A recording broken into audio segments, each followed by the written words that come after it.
பெண்கள் டீமை அறிமுகப்படுத்துவதில் முதலாவதாக பேச இருப்பவர்கள் ஸ்கூல்ல இவங்க ஸ்டூடெண்ட்ஸுக்கு ஒரே சைலண்ட் பாம், பட் ஹோமுக்கு வந்தா பயங்கரமான வயலண்ட் பாம். ஸ்டூடெண்ட்ஸுக்கு கொடுப்பாங்க ஹோம் ஒர்க்கு, ஆனா இவங்க விட்டு கொடுக்கிற மனசுனால ஹஸ்பண்டுக்கு எப்பவுமே ஹோம் ஒர்க்கு தான். அவங்க தான் திருமதி ஜெமிலின் மோனிகா. இவரை அறிமுகப்படுத்துவதில் நான் பெருமிதம் கொள்கின்றேன். இரண்டாவதாக பேச இருக்கிறவர்கள் வெளியே இருக்கிறவங்களுக்கு இவங்க பெரிய பார்மசிஸ்ட். இவங்க கிட்ட மாட்டிக்கிட்டவங்களுக்கு வரும் சைடு எஃபெக்ட். ஏன்னா இவங்க மாத்திரை கொடுத்தாங்க அப்படின்னா யார் யாருக்கு என்னென்ன மாத்திரை எப்படி கொடுக்கணும் இவங்களுக்கு நல்லா தெரியும், யாரை எப்படி கவர் பண்ணணும் நல்லா தெரியும் மாத்திரை கொடுத்து. அதனால இவரை அறிமுகப்படுத்தி நான் பெருமிதம் கொள்கிறேன். திருமதி அகஸ்டா. யாருக்கு என்ன டோஸ் கொடுக்கணும் இவங்களுக்கு நல்லா தெரியும். இன்னைக்கு இவங்க டோஸுக்காக நாங்களும் காத்து இருக்கிறோம்.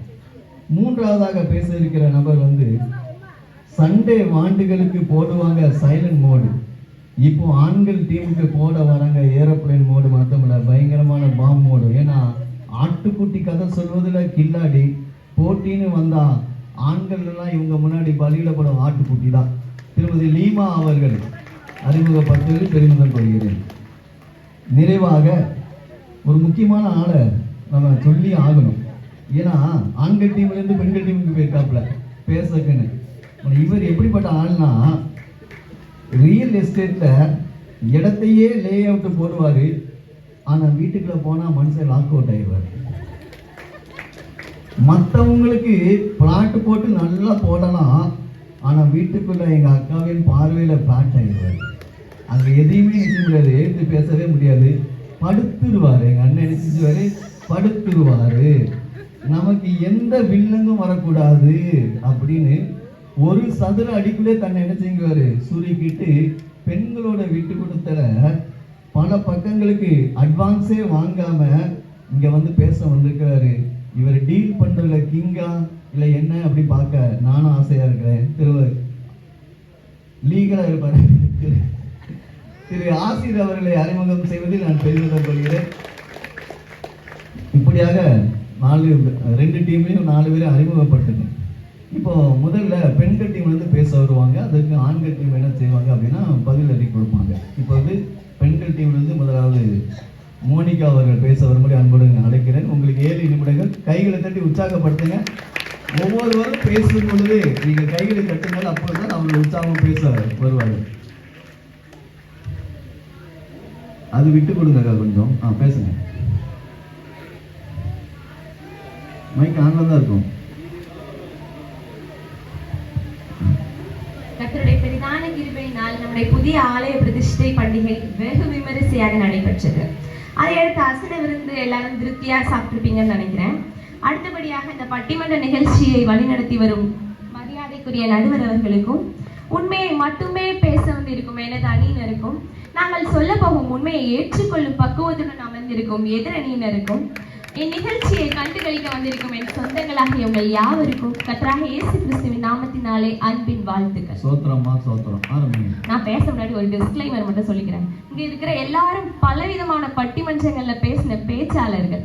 ஆனா எனக்கு இதான் ஃபர்ஸ்ட் டைம். நான் பேசுறதுல குற்றம் குறை ஏதாவது இருந்தா தயவு செஞ்சு மன்னிச்சுக்கோங்க. இந்த பட்டிமன்றத்துக்கான தலைப்பு என்ன அப்படின்னு பார்த்தோம்னா, குடும்ப மகிழ்ச்சிக்கு பெரிதும் விட்டு கொடுப்பது ஆண்களா பெண்களா? குடும்ப மகிழ்ச்சிக்கு விட்டு கொடுப்பது அப்படின்னு சொன்னா ஆண்களும் விட்டு கொடுப்பாங்க, பெண்களும் விட்டு கொடுப்பாங்க. நடுவர் அவர்களே, நீங்கள் அனுமதி கொடுத்தா எதிரணியினர்கிட்ட 2 கேள்வி கேட்கலாம்னு ஆசைப்படுறேன். 4 கேள்வி நறுக்குன்னு கேளுங்க. செல்வராணி அக்கா, உங்க வீட்டுல நீங்க காலையில ஃபர்ஸ்ட் எந்திரிப்பீங்களா, உங்க கணவர் காலையில ஃபர்ஸ்ட் எந்திரிப்பாங்களா? சரி, நீங்க தான். சரி, மின்ஸ்டர் அம்மா, உங்களுக்கு ஒரு கேள்வி. நைட்டு நீங்க சாப்பிட்டதுக்கு அப்புறம் உங்க மனைவி சாப்பிடுவாங்களா, இல்ல உங்க மனைவி சாப்பிட்டதுக்கு அப்புறம் நீங்க சாப்பிடுவீங்களா? அவர் வீட்லயே சாப்பிட மாட்டாரு. சரி, இந்த மாதிரி ஒரு சில சின்ன காரியங்கள்ல கூட விட்டு கொடுக்காத நீங்க குடும்ப மகிழ்ச்சிக்கு என்னத்தை விட்டு கொடுக்க போறீங்க? நல்ல கேள்வி. இவெல்லாம் விடாதீங்க. அடுத்தது, ஒரு குடும்ப மகிழ்ச்சியா இருக்கணும் அப்படின்னா அங்க காசு பணம் இருந்தா மட்டும் போதாது. அங்க என்ன வேணும் அப்படின்னா அன்பு வேணும், புரிதல் வேணும், எல்லாத்துக்கும் மேல விட்டு கொடுக்கிற ஒரு மனசு வேணும். நடுவர் அவர்களே, அந்த விட்டு கொடுக்கிற மனசு யார்கிட்ட இருக்கு அப்படின்னா பெண்கள் கிட்ட தான் இருக்கு. ஒரு பெண்ணோட வாழ்க்கைய ஆரம்பத்துல இருந்து பார்த்தாலே அது உங்களுக்கு புரியும். ஒரு மகளா இருக்கும்போது இந்த உலகத்துல தன்னோட கனவுகளை முதல்ல விட்டு கொடுக்க கற்றுக்கொள்றதே ஒரு மகள் தான். தன்னோட கனவுகளை விட தன் குடும்பம் சந்தோஷமா இருக்கணும் அப்படிங்கிறது தான் எப்பவுமே அவளோட ஃபர்ஸ்ட் ப்ரையாரிட்டியா இருக்கும்.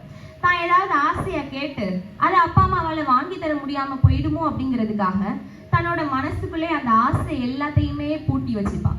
ஒரு மகள் வந்து விட்டு கொடுக்கறது ஒரு பொருளை மட்டும் இல்ல, சில நேரங்கள்ல தன்னோட வாழ்க்கையை கூட விட்டு கொடுத்துருக்கா.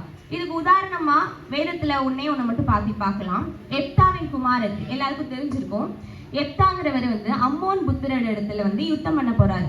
அப்ப அந்த யுத்தத்துல வெற்றி பெற்றால் நான் வீட்டுக்கு வரும்போது என் எதிரில் எது வருதோ அதை வந்து நான் சர்வாங்க தகன பலியா செலுத்துவேன்னு சொல்லிட்டு பொருத்தனை பண்ணிட்டாரு. நேரா திரும்ப வீட்டுக்கு வராரு. வந்து பார்த்தா யாரு வரா? அவரோட ஒரே குமாரத்தி வராங்க. ஒரே குமாரத்தினா இந்த சென்ஸ் அவளுக்கு வந்து வேற குமாரரும் இல்ல, வேற குமாரத்தியும் இல்ல. அவ வந்த உடனே என்ன பண்றாரு? அவரு மிகவும் மனம் கலங்கி என்ன சொல்றாரு? என் மகளே, நான் கர்த்தரை நோக்கி வந்து பொருத்தனை பண்ணிட்டேன், இனி நான் அதை மாத்த கூடாது அப்படின்னு சொல்றான். அப்ப அவ என்ன சொன்னா தெரியுமா? தகப்பனே, உங்களுடைய வாயிலிருந்து புறப்பட்டபடியே எனக்கு செய்யும்னு சொல்லியிருந்தாங்க. இதுல இருந்து நமக்கு என்ன தெரியுது அப்படின்னா, எப்தாவோட மகள் வந்து தன்னோட கனவுகளை மட்டும் விட்டு கொடுக்கல, தன்னோட இளமையை விட்டு கொடுக்குறா, தன்னோட எதிர்காலத்தை விட்டு கொடுக்குறா. எப்படி மொத்தத்துல தன்னோட வாழ்க்கையே விட்டு கொடுக்குறா. எப்படி தன்னோட வாழ்க்கையே விட்டு கொடுக்குறா. யாருக்காக? தன்னோட தகப்பன் பண்ண பொருத்தனைக்காக. அந்த நாடே அந்த எப்தாவோட வெற்றியை கொண்டாடுச்சு. ஆனா அந்த வெற்றிக்காக தனது வாழ்க்கையை அர்ப்பணிச்சது யாரு? அவரோட மகள். இது எவ்வளவு பெரிய விட்டு கொடுப்பு நடுவர் அவர்களே. இது ஒரு மனைவியா எடுத்துக்கிட்டோம் அப்படின்னா, திருமணத்துக்கு முன்னாடி என் வீடு அப்படின்னு சொல்லிட்டு வாழ்ந்துட்டு இருந்த ஒரு மகள் திருமணத்துக்கு அப்புறம் எங்க வீடு அப்படின்னு சொல்லி வாழ கத்துக்கிறா. இதுதான் ஒரு மனைவியோட முதல் விட்டு கொடுப்பு. அவங்க வீடு தானே, எங்க வீடுன்னு சொல்றாள், என் வீடுன்னு சொல்ல மாட்டாள்ல. இதே இது திருமணம் ஆனதுக்கு அப்புறம் ஒரு 20-25 வருஷம் பிறந்த வீட்டை விட்டுட்டு, தன்னை பெத்து வளர்த்து கஷ்டப்பட்டு ஆளாக்குன பெற்றோரை விட்டுட்டு, தன்னோட உடன் பிறந்த சகோதரிகள் எல்லாரையும் விட்டுட்டு, தன்னோட இனச்சன பந்துக்கள் எல்லாரையும் விட்டுட்டு புதுசா ஒரு இடத்துக்கு போறான். புது வீடு, புது உறவு, புது பழக்க வழக்கங்கள். இது எதுவுமே எனக்கு பிடிக்கல, எனக்கு இது பிடிக்கல, அது பிடிக்கல அப்படின்னு சொல்ல மாட்டான். என்ன பண்ணுவா? அவ அந்த குடும்பம் சந்தோஷமா இருக்கணும் அப்படிங்கிறதுக்காக தன்னை தானே மாத்திப்பா. இது ஒரு பெரிய மாற்றமா? இல்ல இது ஒரு பெரிய தியாகம் நடுவர் அவர்களே. அந்த பெண்ணுக்கும் பல ஆசைகள் இருக்கும், பல கனவுகள் இருக்கும், நல்ல வேலை பார்க்கணும்னு ஆசை இருக்கும். ஆனா பல நேரங்கள்ல வந்து இந்த குடும்பத்துக்காக அந்த கனவுகள் எல்லாவற்றையும் விடுவாளை தவிர்த்து ஒருபோதும் தன்னோட குடும்பத்தை வந்து யாருக்காகவும் எதுக்காகவும் விட்டு கொடுக்க மாட்டான். இது எந்த ஒரு ஆணாவது, நீ வேலைக்கு போ, நான் வீட்டை பாத்துக்கிறேன், நான் உனக்கு சமையல் பண்ணி தரேன், நான் குழந்தைகளை ஸ்கூலுக்கு கொண்டு போய் விடுறேன், நான் ஸ்கூல்ல இருந்து கூட்டிட்டு வருவேன், எந்த ஆண்களாவது சொல்ல முடியுமா? வேதத்துல பார்த்தோம் அப்படின்னா, ஞானத்தினாலும் அமைதியினாலும் சமயோஜித புத்தினாலும் தன்னோட குடும்பத்தை காப்பாத்தின பெண் அப்படின்னா அது அபிகாயில் தாங்க. அபிகாயிலோட கணவர் நாபால் வந்து ரொம்ப கோபக்காரங்க. இங்க உள்ள கணவர் மாதிரி தங்கமானவங்க எல்லாம் கிடையாது. அவர் வந்து எப்படி ரொம்ப கோபக்காரரா இருந்தாரு. அப்ப என்ன பண்றாரு? அவரோட ஒரு தவறான பேச்சால தாவீது ராஜா வந்து கோபத்தோட நாபால் வீட்டார அழிக்க வராங்க. அப்ப என்ன நடக்குது? அபிகாயில் என்ன பண்றான்? என் கணவர் தானே தப்பு பண்ணாரு, நான் ஏன் போய் மன்னிப்பு கேட்கணும் அப்படின்னு நினைக்கல. அந்த நேரத்துல தாழ்மையா போய் மன்னிப்பு கேட்கிறான். உணவு பதார்த்தங்கள் எடுத்து செல்றான்னு கூட நம்ம வேதத்துல வாசிக்கிறோம். இது ஒரு பெரிய இரத்த பழியையே தடுத்து நிறுத்துறா. தன்னுடைய சுயமரியாதையை விட தன்னோட குடும்பம் மகிழ்ச்சியா இருக்கணும், தன்னோட குடும்பம் பாதுகாப்பா இருக்கணும் அப்படிங்கிறதுக்காக அதை மட்டும் தான் பத்தி யோசிக்கிறா. ஒரு கணவனோட தவறுக்காக கூட சமாதானம் தேடுற ஒரு மனைவியா இருந்தா. இப்ப கூட தன்னோட சுயமரியாதையை விட குடும்பம் உடைஞ்சிடக் கூடாதுங்கிறதுக்காக நான் செய்யாத தப்புக்கு கூட மன்னிப்பு கேட்கிற பெண்கள் இங்க நிறைய பேர் இருக்கீங்க. அப்படித்தானே பெண்களே? இருக்கீங்களா இல்லையா? இருக்கீங்க தானே? இது ஒரு தாயா கன்சிடர் பண்ணோம்னா அவ இன்னும் உயர்றான். ஒரு பெண் வந்து தன்னோட தாயாகிற அந்த நொடியில இருந்து தன்னோட வாழ்க்கை வந்து எனக்காக அப்படிங்கிறதுல இருந்து என் குழந்தைக்காக அப்படின்னு மாறுது. அந்த குழந்தைக்காக என்னெல்லாம் பண்ணுவா? தன்னோட தூக்கத்தை விட்டு கொடுப்பா, தன்னோட ஆசைகளை விட்டு கொடுப்பா, தன்னோட கனவுகளை விட்டு கொடுப்பா, தன்னோட உடல் நலனை விட்டு கொடுப்பா. எதையுமே பத்தி கன்சிடர் பண்ணாம அந்த குழந்தை மட்டும்தான் ஃபர்ஸ்ட் ப்ரையாரிட்டி கொடுப்பாங்க. இது இந்த வேலைக்கு போற பெண்களை எடுத்துக்கிட்டோம் அப்படின்னா, காலமே 5 மணிக்கு அலாரம் அடிக்கும். அதை எந்திரிச்சு வீட்டு வேலை அதை முடிச்சுட்டு குழந்தைங்களை ஸ்கூலுக்கு ரெடி பண்ணணும், கணவர் ஆஃபீஸ்க்கு அனுப்பணும், அதுக்கப்புறம் வேலைக்கு போகணும்.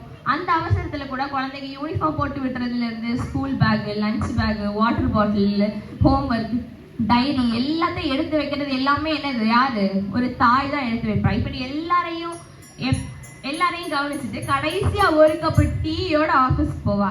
உங்க வீட்லயே அப்படி நடக்கும் தானே நடுவர் அவர்களே? ஆமா நம்ம வீட்ல அப்படிதாம்மா. அப்படிதானே.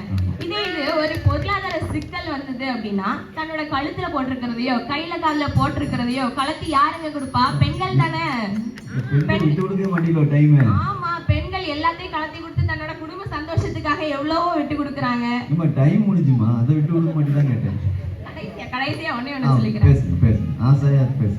இயேசுவின் தாயகை மரியாதை எடுத்துக்கிட்டோம் அப்படின்னா, திருமணம் ஆகாம இருந்தாலும் இயேசு தன்னில உருவாகிறதுக்கு வந்து தன்னை முழுசுமா விட்டு கொடுத்து தேவனுடைய சித்தத்துக்கு கீழ்ப்படிஞ்சாங்க. இதனால அவங்களுக்கு பலவிதமான நிந்தனைகள், அவமானங்கள், பிரச்சனைகள் எல்லாம் வரும்னு தெரியும். ஏன் ஆனாலும் இந்த குடும்பம் மட்டும் இல்லை, இந்த உலகமே மகிழ்ச்சி அடையணுங்கிறதுக்காக தன்னை முழுசுமா அர்ப்பணிச்சு விட்டு கொடுத்தாங்க. எனவே குடும்ப மகிழ்ச்சிக்கு பெரிதும் விட்டு கொடுப்பது பெண்களே அப்படிங்கிறது ஒரு கருத்து மட்டும் இல்ல, அது ஒரு உண்மை, அது ஒரு அனுபவம், அது ஒரு வாழ்க்கை என்று கூறி வாய்ப்புக்கு நன்றி கூறி விடைபெறுகிறேன். நன்றி. உண்மையும் அனுபவத்தையும் வாழ்க்கையாய் வாழ்ந்து காட்டின ஜெமினி மோனிகா அம்மா அவர்களை நாங்கள் வாழ்த்துகின்றோம். 7 நிமிஷத்துக்கு அப்புறம் பேசுறது எதுவுமே என் காதுல கேட்காது. 7 நிமிஷத்துக்குள்ள நீங்க என்னதான் பேசுங்க நான் நோட் பண்ணுவேன். 7 நிமிஷத்துக்கு அப்புறம் பேசுற எதுவுமே எனக்கு பாயிண்ட்ஸ்ல ஆட் ஆகாது. உண்மையிலே ஒரு ஓப்பனிங் பேட்ஸ்மேனா இறங்கி வெளியில வெளுத்துட்டாங்க. இவங்களை பார்க்க பழைய இது புது முகம் மாதிரி இருந்துச்சு. என்ன வாங்கினாங்க, அது கேள்வி கேட்டாங்க, வாங்க எடுத்த உடனே ரூபா மச்சானா ஒடிக்கிட்டாரு, அட்டைக்கடி நமக்கு வந்துருமோ அப்படின்னு. அதனால நம்ம வாய்ஸ் ஏன் டவுன் ஆகுது? இப்போது இதற்கு பதில் கொடுக்க வேண்டும். அதனால திருப்பத்தூர் பாத்திர வியாபாரி வாங்க.